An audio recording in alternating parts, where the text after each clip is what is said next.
पाजी ने आपसे अलैदगी का फैसला किया है, आपको नहीं लगता कि आपको उनसे कांटेक्ट नहीं करना चाहिए? आप शायद भूल रहे हैं मिस्टर अदील कि अभी तक मेरी डिवोर्स नहीं हुई। मैं आज भी किसी की बीवी हूँ। मुझे इससे कोई फर्क नहीं पड़ता। मुझे फर्क पड़ता है कि मैं शादीशुदा कभी भी किसी के मंगेतर है।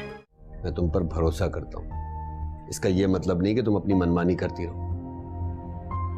मैं तुम्हें हरगिज इजाजत नहीं दूंगा कि तुम आसिया से जाकर मिलो। मुझे नहीं पता, बस मैं नहीं जानती, मुझसे उन्हें इस हालत में नहीं देखा गया, इसलिए मैं चली गई। अच्छा किया, बहुत अच्छा किया, ये बहुत अच्छी सोच है। लेकिन बुरे लोग इस सोच से फायदा उठाते हैं, आपकी अपनी जात को नुकसान पहुंचता है। ठीक है, आइंदा ख्याल रखूंगी। जाओ खाना लेकर आओ, मुझे भूख लगी है। ठीक, अभी ले।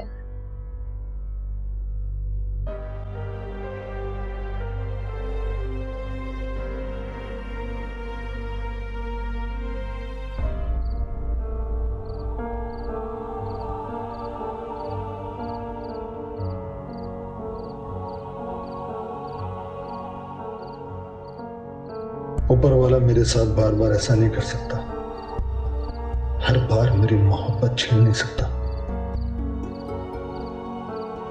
अजीब गरीब सोच लिया जिंदगी गुजार रही है। क्यों नहीं समझ पा रही तुम नूर कि तुम अगर शादीशुदा हो तो मैं क्या करूं? मुझे फर्क नहीं पड़ता।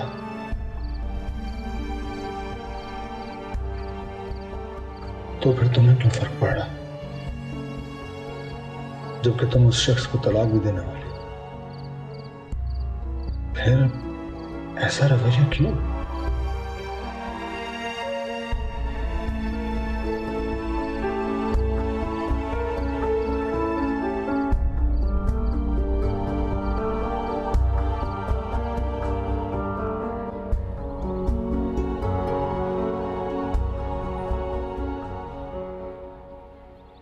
साहब जी, ये आपके लिए। क्या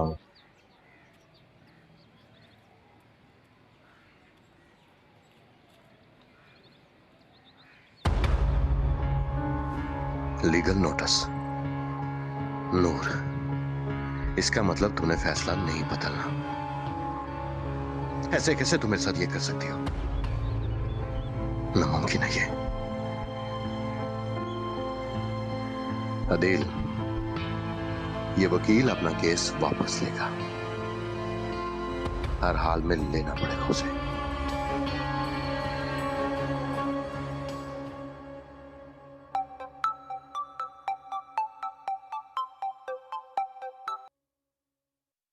हेलो वानिया, कैसी हो बेटा? जी मैं ठीक हूँ आंटी, आप कैसी हैं? बस अल्लाह का शुक्र है, ठीक हूँ। आप रात को असलम को पता चल गया था कि मैं हॉस्पिटल आई थी, काफी गुस्सा हो रहे थे वो। हाँ बेटा, वो बहुत सख्त नाराज है मुझसे, वो मेरा फोन भी नहीं उठा रहा है। लेकिन तुम ही खुद बताओ वानिया, मैं आखिर करूँ क्या? आसिया मेरी बेटी है ना, वो भी मेरी औलाद है, मैं उसको छोड़ के कैसे आ सकती हूँ? अरे अम्मी, आप क्यों परेशान हो रही हैं? सब ठीक हो जाएगा। असलम वक्ती तौर पे गुस्सा है और आप उनको छोड़कर मत आइएगा। आप ये बताएं, खैरियत से फोन किया? हाँ बेटा, मैं बहुत परेशान थी क्योंकि कल या परसों आसिया की यहाँ से छुट्टी हो जाएगी। इसको लेकर मैं कहाँ जाऊंगी, क्योंकि असलम तो बहुत गुस्से में है, उसे घर आने नहीं देगा। अम्मी, ऐसी कोई बात नहीं है। देखिए, मुझे नहीं लगता कि असलम इतने पत्थर दिल हो सकते हैं, वो अपनी बहन को नहीं आने देंगे। गुस्से में वो सब कुछ कर सकता है बेटे, मुझे पता है उसका। अच्छा अम्मी, आप फिक्र ना करें, मैं सब संभाल लूंगी। अल्लाह करे सब ठीक हो जाए बेटा, अल्लाह तुम्हें जज़ा देगा। अच्छा मेरे बच्चे, अल्लाह हाफिज। खुदा हाफिज। डैड, मेरा इस तरह से यहाँ आना खतरे से खाली नहीं है। आई मीन, इमाद ने देख लिया तो? वो 2 दिन के लिए बिजनेस टूर पे दुबई गया हुआ है। ओके। वैसे तुम भी अजीब इंसान, यहाँ आना तुम्हें रिस्क लग रहा है। वैसे अपनी पूरी जिंदगी तुमने दाव पे लगा रखी। You're right. लाइफ तो दाव पे लगा ली है, ऊपर वाला बचा लेगा। तुम्हारी इतनी जुर्रत कि तुम मेरे ही घर में मेरे डैड के साथ बैठे हुए हो? कोमल पहले पूरी बात सुन लो, उसके बाद। डैड, मुझे कुछ नहीं सुनना। आप इसी वक्त इसको इस घर से बाहर निकाल दीजिए प्लीज। कोमल मेरी बात। स्टॉप। मेरा ख्याल है कि अब इसे सब कुछ बताना पड़ेगा। सब कुछ?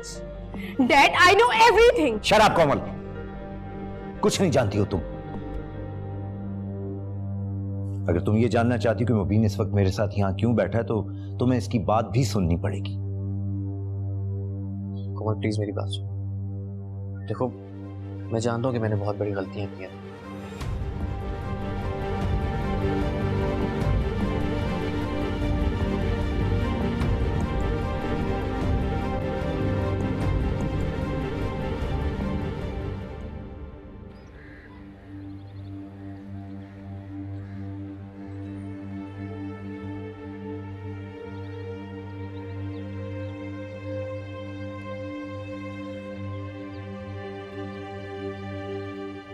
कैसी हो नूर? ठीक है। क्या पढ़ रही हो? कुछ नहीं, बस अखबार पढ़ रही थी। हाँ वो तो मैं देख सकती हूँ, लेकिन उल्टा क्यों पढ़ रही हो? ये अखबार उल्टा है। मैं सुबह से फील कर रही हूँ कि तुम मुझे इग्नोर कर रही हो। क्या वाकई तुम मुझे इग्नोर कर रही हो?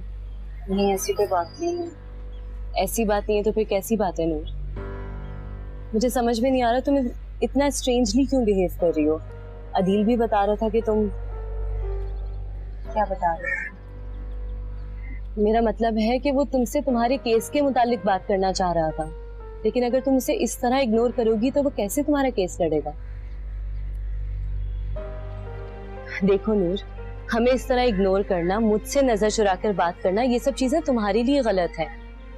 और मैं देख रही हूँ कि अदील तुम्हारा केस बहुत दिल से लड़ने की कोशिश कर रहा है। जानती हो तुम बहुत किस्मत वाली हो, वरना अदील वो वकील है कि लोग तरसते हैं कि वो उनका केस लड़े, टाइम नहीं होता है उसके पास। नूर प्लीज अदील से कोऑपरेट करो, ये मेरी तुमसे रिक्वेस्ट है। इस तरह मिसबिहेव मत करो प्लीज।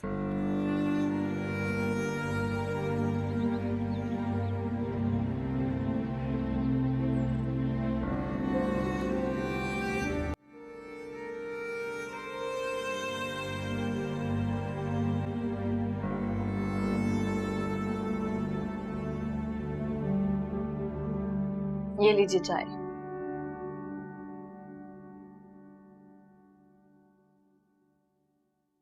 वो अम्मी का फोन आया था, वो कह रही थी कि 1-2 दिन में हॉस्पिटल से छुट्टी होने वाली है। तो हम उन्हें लेने जाएंगे। जाएंगे अम्मी को लेने जरूर जाएंगे। हाँ लेकिन वो। मगर क्या? उनके अलावा भी कोई है जिनको लेने जाना है? हाँ शायद मैं। सुनो, चाय अच्छी बनाई थी। अच्छा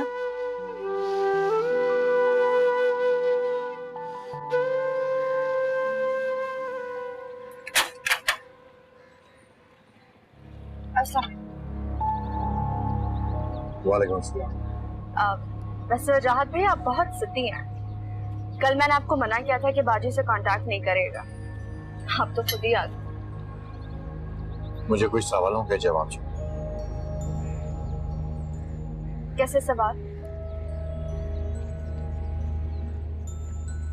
बाजी से? मतलब आपको बाजी से मिलना है? उससे तो मैं बाद में मिलूंगा, पहले तुम मुझे मान। तुमने मुझे नूर से फोन पे बात करने से क्यों रोका? देखिए वजह है, बाजी ने हमेशा सिर्फ दुख सहे हैं। पहले बाबा को खो दिया, फिर हमारी परवरिश करके हम जैसे बहन भाइयों का ख्याल किया उन्होंने, और हम ऐसे बहन भाई जिन्होंने उनकी कभी कदर नहीं की, और फिर शौहर के तौर पे आपसे एक के बाद एक तकलीफ सही उन्होंने। तो अब हमारा फर्ज नहीं बनता कि हम उन्हें उनकी जिंदगी उनकी मर्जी से जीने दें। और अगर ये मौका जिंदगी उन्हें खुद देना चाह रही है, तो आप और मैं कौन होते हैं उनसे ये हक छीनने वाले? क्या नूर की जिंदगी में कोई है? पता नहीं, मगर इतना पता है कि बाजी किसी की जिंदगी का हिस्सा किसी की जिंदगी जरूर।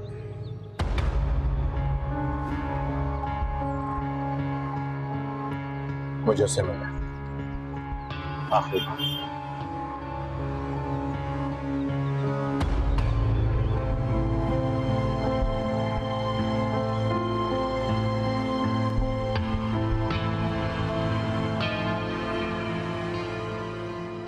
अब अगर तुम ये सब जानने के बाद भी मुझे जो सजा देना चाहो मैं उसके लिए तैयार हूं।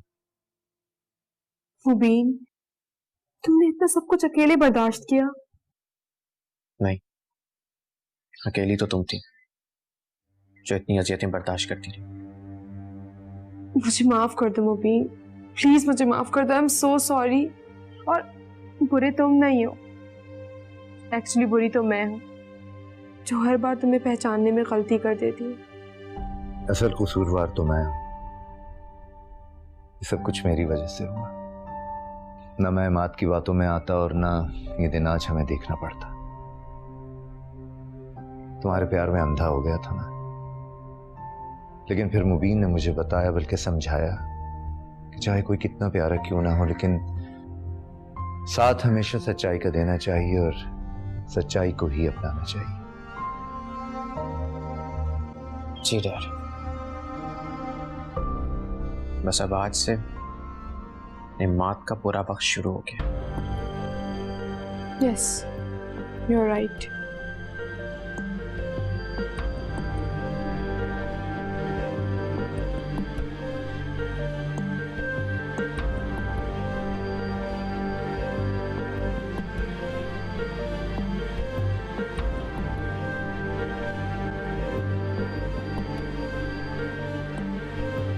क्या हुआ?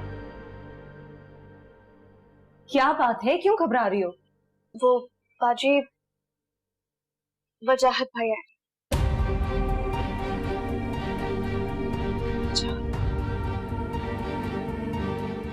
आपसे आखिरी बार मिलने के लिए आए हैं।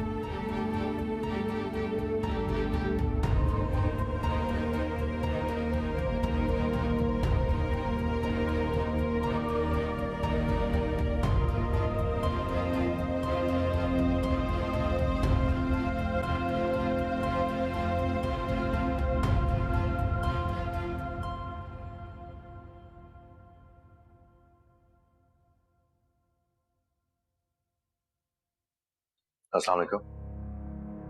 वालेकुम अस्सलाम। प्लीज आइए आइए, बैठिए।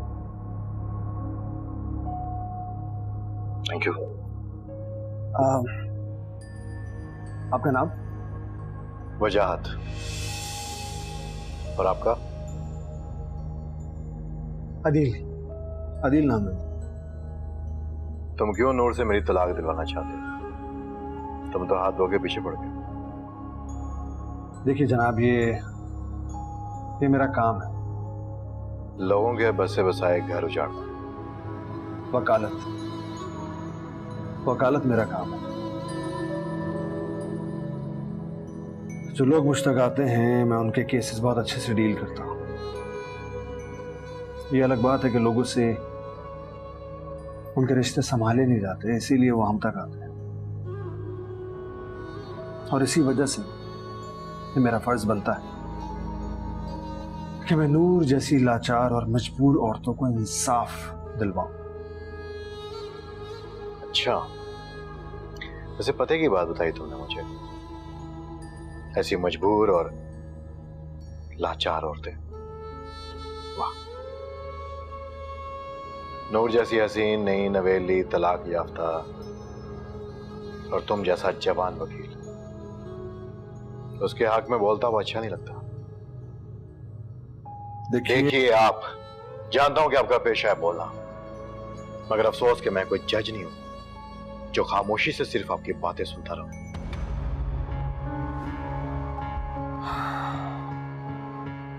आप जानते हैं, बल्कि शायद आपको एहसास ही नहीं, नूर आपको छोड़ना चाहती है, आपसे तलाक लेना चाहती है, लेकिन जो उसने रीजंस, जो वजूहात लिखवाई हैं अपने केस में, वो बहुत कम है। मैं यही सोच रहा था कि वो वजूहात ज्यादा होनी चाहिए ताकि केस अच्छा डेवलप, स्ट्रॉन्ग बने। मगर उसने आपकी इज्जत रख ली। हाथ में रहो वकील। हद में आप रही है, आप रही है हद में,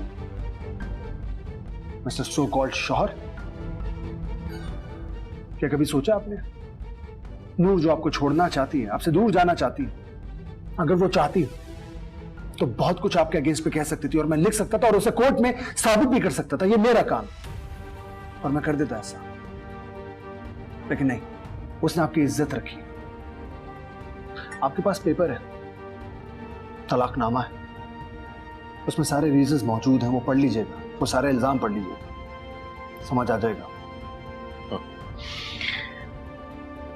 जहर को शहद में 10 बार डुबो, 10 बार भिगो,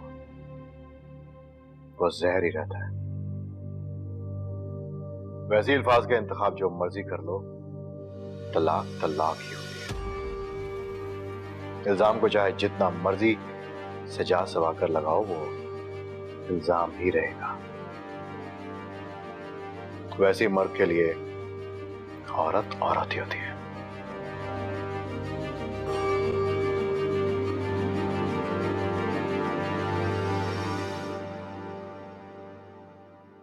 और रही बात इन पेपर्स की,